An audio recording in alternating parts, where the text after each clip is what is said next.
You bring ginger, I'll bring spice. You bring tumblers, I'll bring ice. You bring Susie, I'll bring Beth. Together we'll bring happiness. Ha ha ha, little brown jug, how I love thee. Fiddle dum and fiddle dee.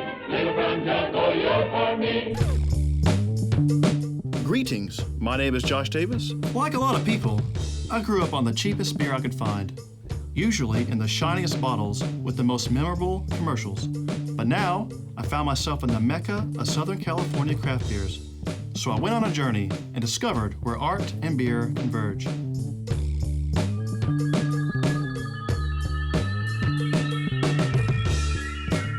My journey started in Santa Ana. With a revived downtown and a growing local art scene, craft beers are a part of the culture. I do my best to try and make my beer list as balanced as possible. I worked for a brewery for 2 years, which was awesome. And before that, I was a musician, did a bunch of touring, and drank a bunch of beer across the country. And so it was really all about that beer education. And that's something that I really wanted to do here at Playground, is have that really balanced draft list where I can have somebody come in and say, you know, I drink Bud Light. And I'm like, well, we don't have that, but you know what? I have this fantastic Hellas Lager from Hangar 24 that you're gonna love. You know, there's always room for somebody new to come in and do something fantastic that it really latches on. Most new craft beers start as home brews. But before I get started, I must talk to some experts. I don't know that there's much you can say to someone to convince them to try a new kind of beer. I think for the most part in my experience, it's just been showing up with something new and inviting them to try it. Well, I know after Prohibition, the number of breweries pretty much plummeted. And if I'm not mistaken, just last year, we reached the point of home brewers that we were at pre-Prohibition. So I think we're at the point right now where there's the most home brewers in the United States that there's ever been. We advocate the repeal of the 18th Amendment. Now, President Roosevelt in the Cabinet Room, the White House, is about to sign the long-awaited beer bill. Happy days are here again. The skies above are clear again. Better sing a song of cheer again. Happy days are here again. I think probably the most important thing for a home brew to become successful is got to be quality of beer. Like you got to be putting out something that's a good product. But on top of that, I think it takes creativity. You know, beers are hard to make. You know, wine is hard to make, beers are hard to make, and once they understand that correlation, that hey, it's the same thing, it's the same family, you know. I love beer, I love spirits, you know, I love whiskey, I love it all. Once they get that bug, once they understand what a craft beer is and how beautiful and dynamic and you know what goes into it. I usually look for more subtle spices. You can get citruses, you can find little nuances in that beer. Actually, I met Brandon from Good Beer Co. at a party we threw here not too long ago. That was awesome. Those guys brought over a couple kegs of super delicious beer. Didn't even know it was going on right next door. About a year and a half ago, Jerry Brown cut redevelopment out of the city's budgets. So I put together a plan that involved producing beer so that it becomes kind of a funding source for local community projects. I just want to make a difference. Brandon! My friend, hello! Greetings! Recently, I met a home brewer, and he's going to show us his process to brewing beer. Generally, you start by mashing. So this is a combination of crushed grains and hot water. And what happens here is the enzymes that naturally occur in the grains convert the starches in the grain to carbohydrates. Okay, I'll get in there. All right. Splash a little bit if you need to. I'll splash. I'm gonna get in there. I hope I don't get you. The next part of the process is a boil, and this is kind of the sexy part. This is all the hop break material right here. So you add hops at different intervals to achieve different levels of bitterness. Later in the boil, you'll add hops for flavor and aroma. Fermentation, I think, is the most important part of the process. That could take a couple weeks. You cool it down and you add your yeast and you let the yeast work on it. This delicious mix here, it smells fruity and pungent, like going through a rainforest of delicious things. So the wheat swag gives it the creaminess. What a divine treat from the heavens. Extremely drinkable, I can tell you that. I can drink the shit out of this. The craft brewers are giving you something that's authentic, it's handmade, bold, and has delicious flavors, and you won't find that anywhere else. Home brews are changing the beer landscape.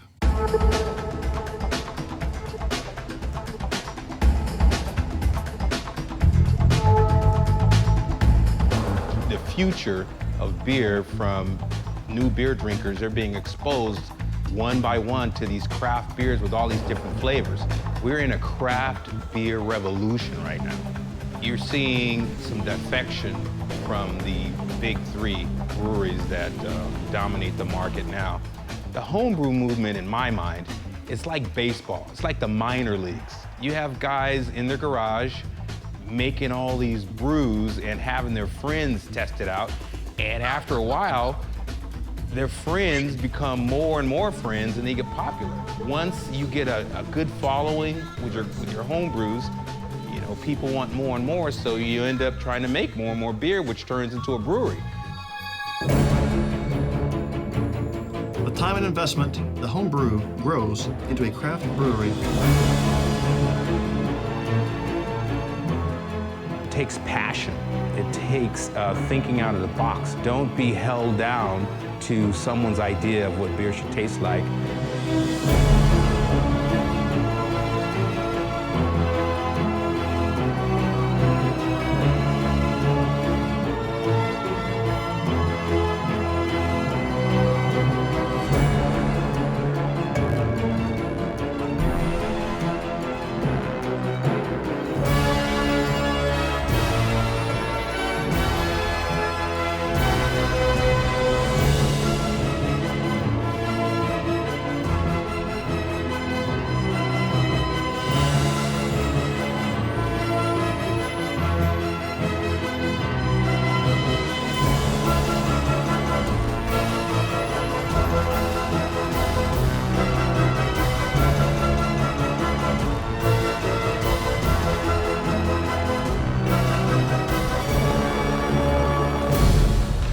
One of the greatest craft beer success stories is the Stone Brewing Company in Escondido, California. We're the #1 largest craft brewery in Southern California. Last year we did 145,000 barrels. Each barrel is 31 gallons worth of beer. So 145,000 times 31, whatever that is. This year we're gonna do around 180,000. Of all that beer, about 1/3 of it gets kegged and the other 2/3 gets bottled. And that's what most people are getting. So, you know, we need a bottle really, really quickly, and we do. It averages out to be about 800 bottles per minute bottled. We brew 24/7, we keg 24/7, but we only bottle Monday through Friday. So there's different designations for where a brewery falls in terms of what they qualify as. You know, there's a nano brewery, a regional craft brewery, craft brewery. The term microbrewery is kind of something of the past. It's more considered a craft brewery now, and that's what we are. We are a craft brewery. There's a guideline set by the Brewers Guild that regulates if you are a craft brewery or not. That has to do with how much you're producing in 1 year, your ownership, and also what you're putting into your beer. There's a cap, and I believe it's about 6 million barrels per year is the cap to be considered a craft brewery. We make 145,000, so we got a lot of room to grow before we wouldn't be considered a craft brewery. Craft brews find their following in local bars at the hands of your friendly barman. If you don't believe me, ask this guy. First time I've had a guy had his hands on me in a long time, I didn't have to fist fight. I'm Uncle James. I work at Chapter 1, the Modern Logo of Santa Ana, California. I'm a bartender. I'm also the sommelier. I'm the wino. I drink I test all the wines and make sure they're affordable and drinkable for the public that we serve here. But everybody drinks beer. From the guy that works outside and swings a hammer to the judges in the federal building over here and the city council, even the ladies.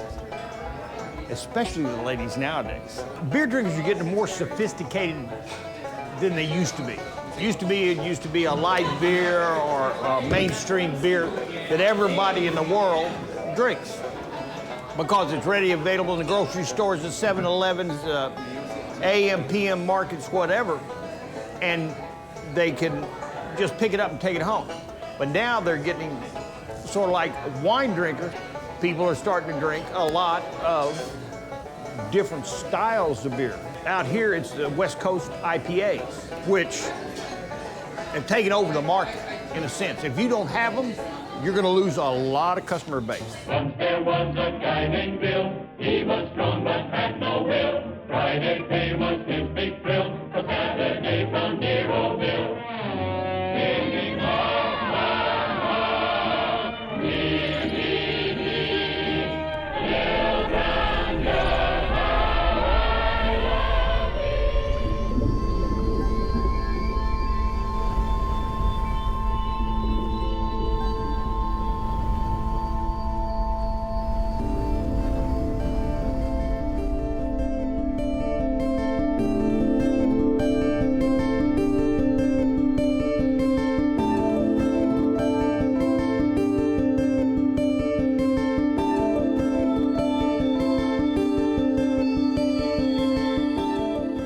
Relationship with beer would, to sum it up in a nutshell, would be it's my life.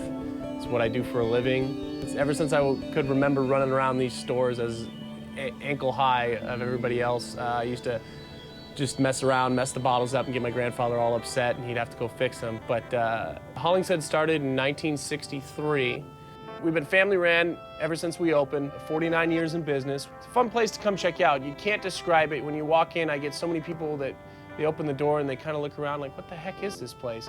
Or if something really rare comes out, it's odd for us not to get it. That's one of my biggest jobs, is I strive for finding the things that people never heard about, that people didn't even know existed. And we push for that.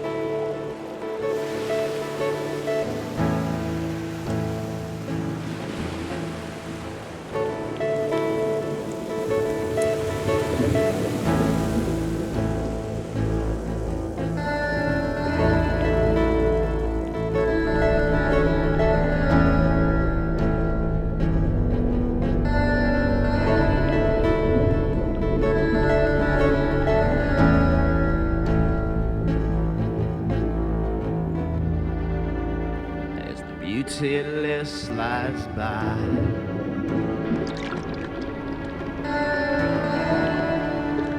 In the abstinence of time.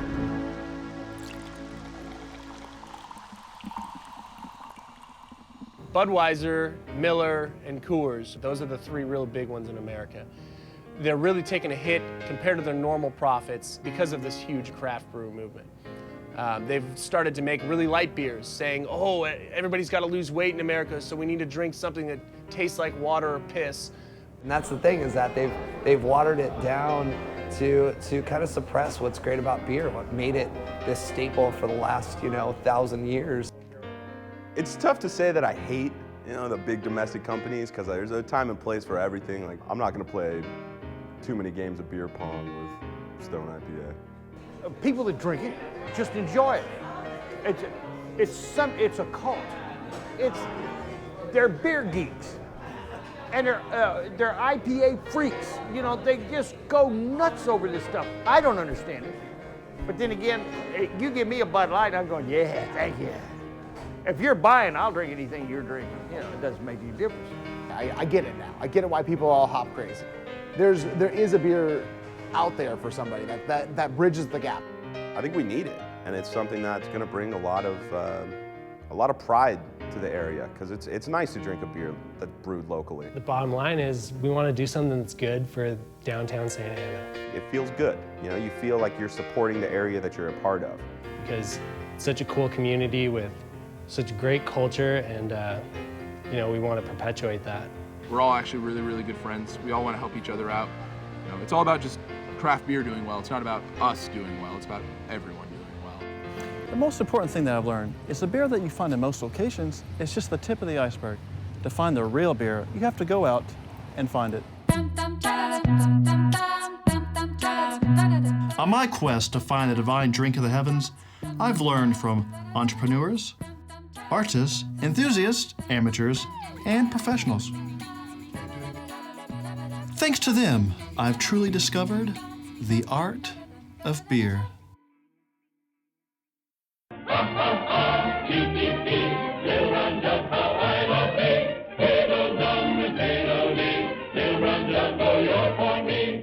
Listen, girls, do you think you can take the next one alone? Okay, let's go. Happy birthday.